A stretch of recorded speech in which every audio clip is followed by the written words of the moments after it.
All right, good afternoon. Good to see everyone again. Going back and reviewing the film, just closure on Arkansas State and then moving on to Oklahoma, is I see progress. I see progress in a number of areas. Some areas are developing at quicker stages than some other areas, but I do see improvement. But I also see some deficiencies that we have to continue to address. We have to continue to fix. Some of the deficiencies are not going to be corrected overnight. Some is going to be development of youth into experience, into strength areas, and through the recruitment process. But again, I do see progress with this football team, and we spoke about the power of one in controlling what we can control the controllables. And if you look at it, we've been able to do that, and I think that's why we're 2-0 against two very good quality opponents. That's the other thing, is we've played two quality opponents.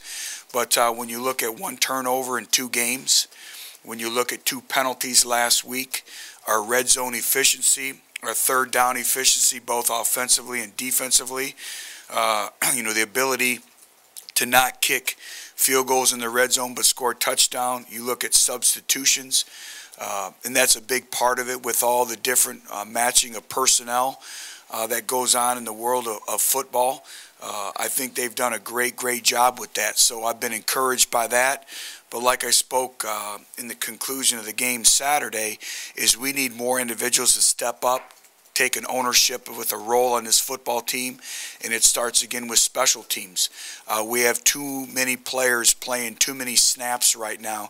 You look at Cam Sutton, he played almost 90 repetitions Saturday when you count in the special teams game. You cannot do that. Same thing with A.J. Johnson, Jalen Reeves-Maben, Justin Coleman. These individuals are playing too many reps, and it's a long season. And so we're very cognizant of that. We chart that. We chart every individual's reps in practice, whether it's offense, defense, and it's special teams. And so today, some individuals, I'm going to meet with them individually, and they need to step up, and they need to help us perform winning football on special teams. I do like the mentality of our football team. I know we're making progress when I get text messages throughout the night about their performance, wanting to help the team win. I think that was a challenging game last week with a lot of respects. That's a good football team, and what they do offensively challenges you. That quarterback is a very good quarterback. He was very active. And so, again, very pleased with the victory. But I think we all know what's in store this week, playing a top 3, top 4 opponent in Oklahoma, and very deservingly so. So I think when you look at the building of a program, you look at Oklahoma. Coach Stoops has done an unbelievable job. He's been there for 16 years. 88-5 as a home record. We talk about creating a home field advantage. I would say that's a home field advantage. 43-10 in their last 4 years.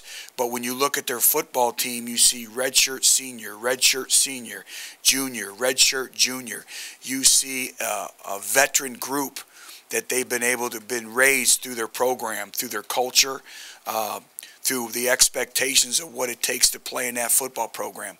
And I see a football team that has no deficiencies, very deservingly of their ranking, and it's going to be a tremendous challenge going into a hostile environment where all their players know is about winning. Over half of our football team will be going on their first road trip, but I'm looking forward to it. I think it's going to be a great challenge for these youngsters, but I think it's needed in our evolution and our maturity as a football team. So I'll answer any questions you may have. Butch, what is the status of your other freshman running backs aside from Hurd? Are they hurt, healthy, or? Trayvon Polk right now is going through a redshirt process. He's not 100% healthy right now, so we don't anticipate him unless an emergency situation 5, 6, 7, 8 weeks from now, which you never know. Darrell Scott is an individual who really was pushing in training camp. and he would be getting valuable carries right now. He's been set back with a foot injury. He's coming along. He's progressing. We anticipate him possibly being ready for the Georgia game. So, you know, with the recruitment, we're excited with the depth that we've had at that position, and we've been kind of set back with injuries there. Coach, speaking of injuries, where are you with the two noted injuries from Saturday? Well, Ethan Wolf will be, right now he's questionable. I think we received right now great news on both him and Von Pearson. Ethan Wolf had a bruised knee, so it'll be how his body recovers with the, you know, with the rehab. I'll know more a little bit later in the week, his status for the game this week. Von Pearson will be out this game, and we'll see how his body progresses. Right now it's a high ankle sprain. So again, spoke with both these individuals today. Just left Von, and he's in great spirits. And the great thing is we anticipate getting him back, hopefully here very soon, because as you know, he adds a whole nother dynamic to our offense, but also his competitive nature our kids feed off of. But you said you see progress in some areas. Can you talk specifically about what areas you do see progress Yeah, in? I see culture with just the overall makeup of our team chemistry, our overall competition, and our care factor. And that was a game last year that we would have been extremely, extremely challenged to win just because of the scheme and the different nuances that game presented. We're winning in the locker room. Our kids care. It's very, very important to them. I see more individuals coming in on their off day, watching film.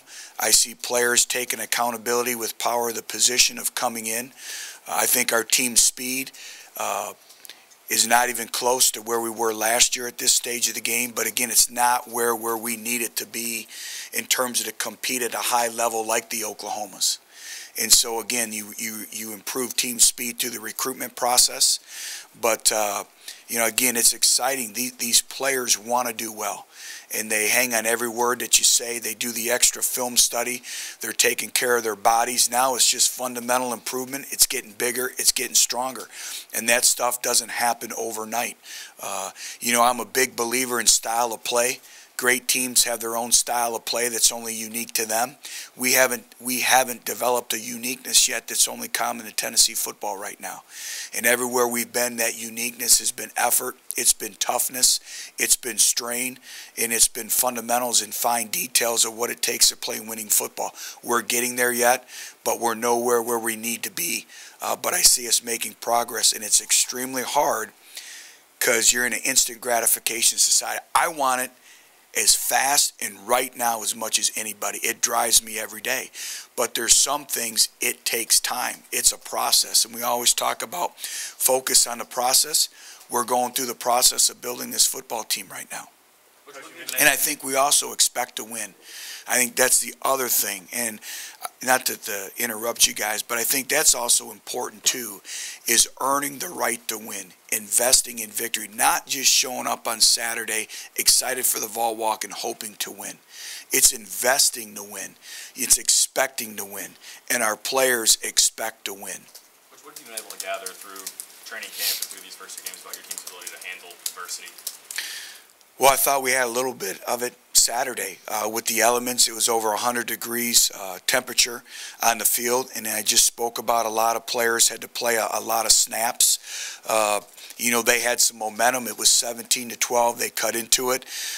You know, fake punt where we just had a young man not put his eyes on his assignment. He had covered it the whole day, had covered that individual in coverage the previous punt, and just, you know, a lapse in judgment, and boom, you know, sudden change. So I thought we were able to adapt and adjust.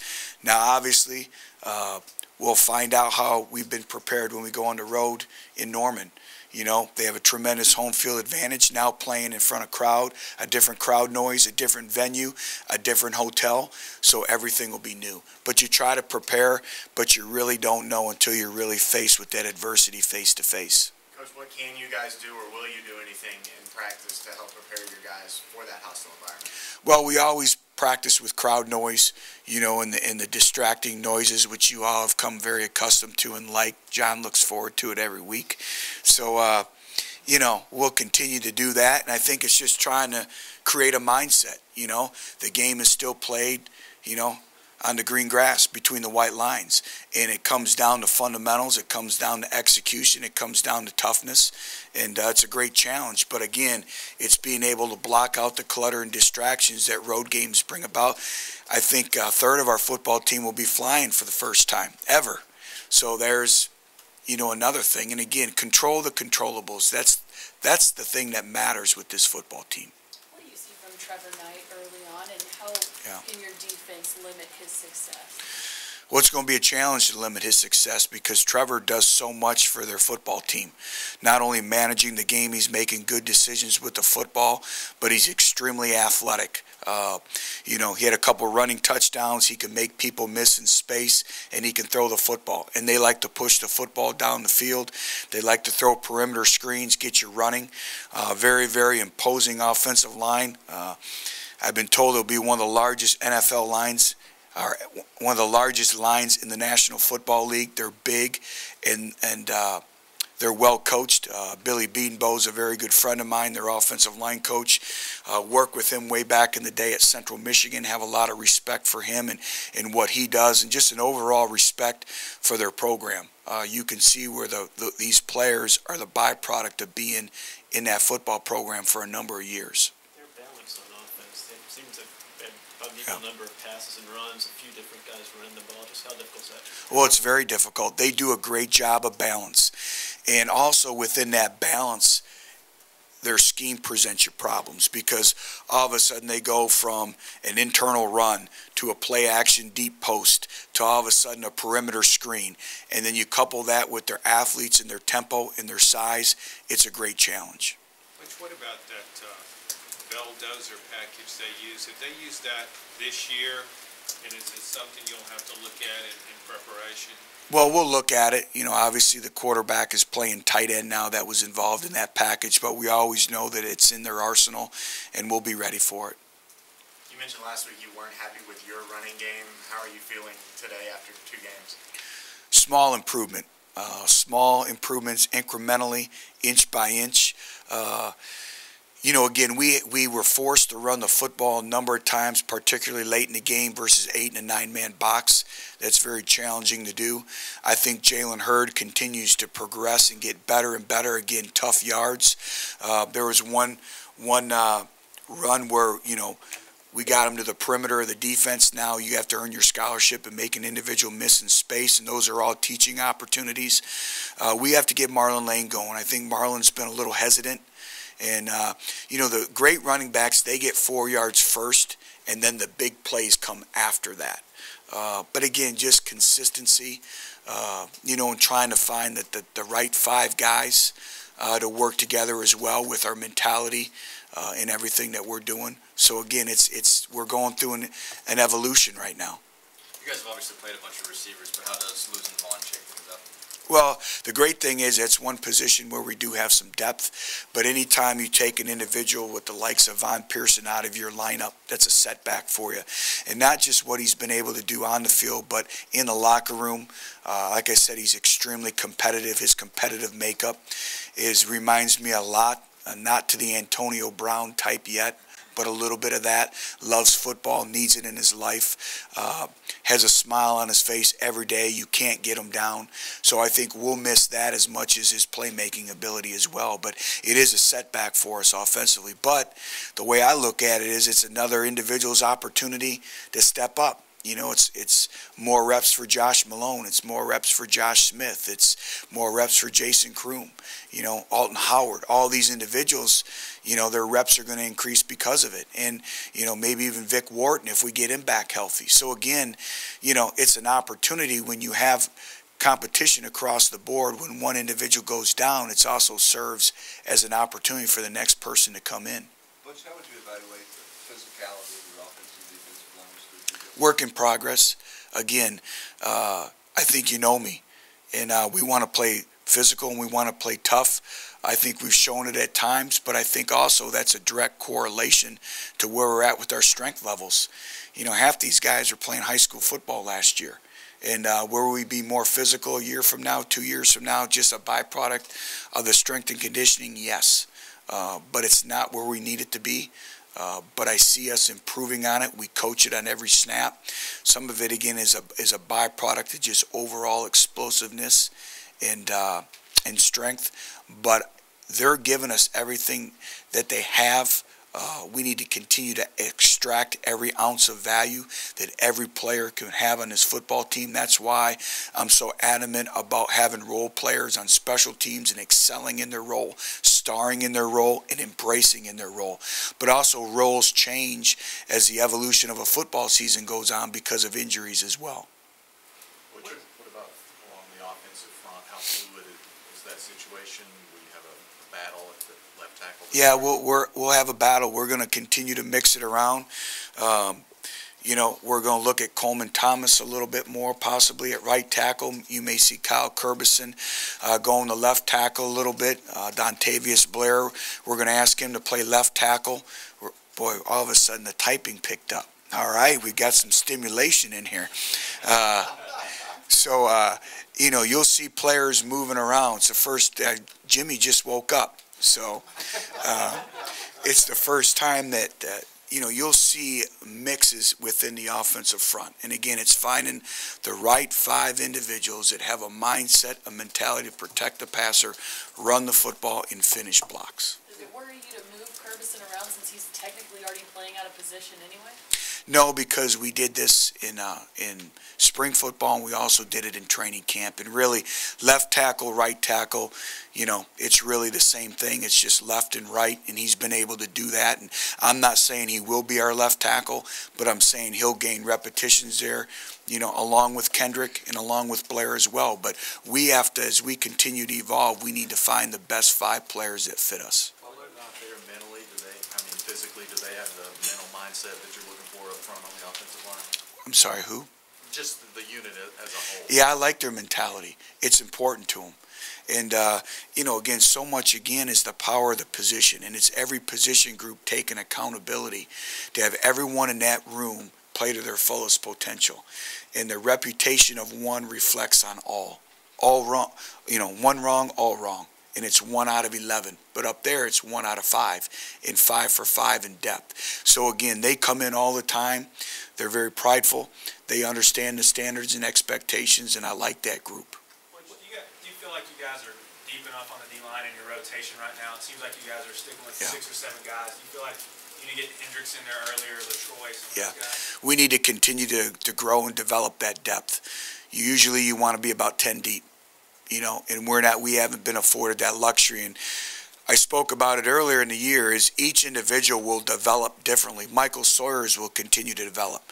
Dwayne Hendricks will continue to develop. But again, these are young players. And so, you know, their maturation process, each one's different. And but I see them developing. But for us to really make it through the grind and the meat of our schedule, which you'd be hard-pressed in the country to find a journey that this football team is going to go on. Show me another team in the United States of America that's getting ready to go on a journey schedule-wise that the Tennessee Volunteers are going on. So we're going to need to have as much depth and competition across the board. And that's, you know, we'll start today, you know, and just the fine details and the fundamentals, but we need more people involved. How good was it to see Owen Williams kind of show up? It was good. Great to see. You know, he had about 3 plays in a row, back to back to back, that really impacted the game. And that's the thing that we really focus on, is how are you impacting the game? When you're on the field, you know, are you making impactful plays? And he was able to do that, and I think he'll really gain some valuable confidence from that. What do you think is the biggest reason for your improvement on third down defense so far? I mean, obviously it's pretty dramatic, the numbers are. I think speed, the ability to impact the quarterback. I think Chris Weathered has been a great addition to our defense. Jalen Reeves-Maben, very, very active. I think the ability to play some nickel, the ability to play some dime. Even though they're youngsters, they can run. You know, now we have to continue to develop Evan Berry as well, Elliott Berry as well, you know, to get them involved as we continue to progress. But I think just the overall speed defensively has really helped us. What type of challenges Oklahoma defensive line bring? I can't think of one. Many. They play low. They play with a flat back. They use their hands exceptionally well. Their size is astonishing, but they run. And they have a mentality, and they're a veteran group. You know, I read it off, you know, redshirt seniors and juniors, you know, and guys that have played. So they're very, very, very talented. This is a top-level football team and a top-level football program, and very well coached. Is their length a major concern? Oh, yeah. Oh, yeah. Tip, you know, you worry about the overall physicality. You worry about tip footballs with their length. They pose many, many challenges for you. Sterling Shepard's coming off a huge game for them Yeah. as well. What sets him apart from other receivers? Speed, elusiveness, can go up and high point the ball, play the ball in the air, can make people miss, complete wide out. You know, he's not just a deep ball individual. They can throw him a 5-yard hitch, and 5-yard hitch turns into a 55-yard touchdown. He can do it all. Been very impressed. Blocks on the perimeter, complete football player. Butch, did you watch Oklahoma's game against Alabama in the Super Bowl? Yes. A long time ago. What was going through your mind as you're watching that, knowing you're going to have to go there a few months later? Well, at that time, I just said focus on the process and finish recruiting strong. But, you know, again, I don't know what else to tell you other than, you know, the results that they've had speak for themselves. They back it up. The results speak for themselves. You mentioned at the beginning that Oklahoma's kind of the definition of how you build a program. Obviously, it's a while back that they built that thing, but can you look at that program as sort of a model for what you can do here and what you think they did really get to this point? Well, you look at illustrations throughout the course of the country of programs that have really been built on a foundation, a foundational value, and have been around for a very long number of years. And again, you win with consistency and continuity, consistent messaging. The players know what they're getting every day. You know, there's a comfort level from a recruiting aspect that the coaches are going to be in place. It's a whole great big conglomeration of everything that goes into it. And I think Oklahoma is one of the models. You know, Coach Stoops has done a tremendous, tremendous job. And, you know, that was a program that had so much tradition. And it does, but they were down a little bit, and he came in and got it back going the right way. And so, yeah, it's one of the programs I look at of doing things the right way and building it the right way and developing your players. You know, we'll get to a point where we have the luxury of redshirting players. You know, you look at an individual in high school that is a freshman and you look at them as a senior. They're two totally different players, mentally, physically. And eventually we'll get to that point. We're in the infant stages of our football program. And I'm excited to where we're going because we're jumping the learning curve. And we're going to be fine, and we're going to win, and we're going to continue to win. And you just got to keep that narrow focus, that one mindset, and keep working every day, just like, you know, other programs have done as well. But this is a special place. We have the same tradition. We have the same standard. We have the same expectations. And you can see it. It's happening. Bob Stoops sounds like a guy who may be looking to send a message to SEC fans with this game. What kind of relationship do you have with him, and what do you think he's going to bring to the table? I don't look at that at all. You know, I have a tremendous amount of respect for Coach Stoops. I've known him. My first year at Cincinnati, we played them. I think they were ranked number 2 in the country. And we played them, and it was a great football game. We lost at the end. Coach Martinez was a secondary coach, and we had about a 70-yard touchdown pass, and our receiver was going in the end zone, and their DB came from about 30 yards behind, and textbook secured the tackle, ripped the ball out, and that was a game-changing play. And so again, I look at these, our two football teams, and we're both looking to go 3-0, and they're a very, very talented football team, and I have a tremendous amount of respect for what they've done there and their players. Justin didn't play particularly well in road games last season, all against really quality teams like this one. What have you seen from this year that makes you think you kind of turned the corner in the kind of hostile environment? New year. It's a new Justin Worley. Justin is not even close to being the same quarterback he was last year. He's poised. He's confident. Yeah, is he going to be challenged? Yes. Did he have to go on the road in some very hostile SEC environments and play? Absolutely. That's part of playing in this conference. Every road game is a hostile environment. That comes with the territory. But, I think also the quarterback is a byproduct of the players around him. And as you all know, we're much more skilled out on the perimeter at all positions, and I think that's also helped Justin as well. How do you evaluate Mike Williams at corner for 2 games? That was a position battle, and Yeah. hadn't really heard his name a lot. So. You know what? Mike has done a great job. Again, needs to take some strides in his fundamentals and the small details and finishing plays, but he's been a very, very pleasant surprise for us. And he's an individual who we saw it in him 2 years ago. We saw it, but he's really been a great addition to our secondary. And he's in, you know, thank goodness he's playing the way he is right now because he's helping us. Which, after reviewing the film, Todd Kelly, how did he handle his first? Todd did some good things. Again, playing in his second career game where what they did offensively challenges your overall discipline, your eye discipline, your ability to play in space. And for the most part, I thought Todd did a good job, and he should gain tremendous confidence in moving forward from that football game. So I was very encouraged by what I saw in Todd Kelly Jr.'s performance. Cam said still you're starting, not returning. Yes. Do you expect Travaris Salisbury to be available for this game? Travaris will not be available for this game. Our eyes are down the road in terms of when will his availability be.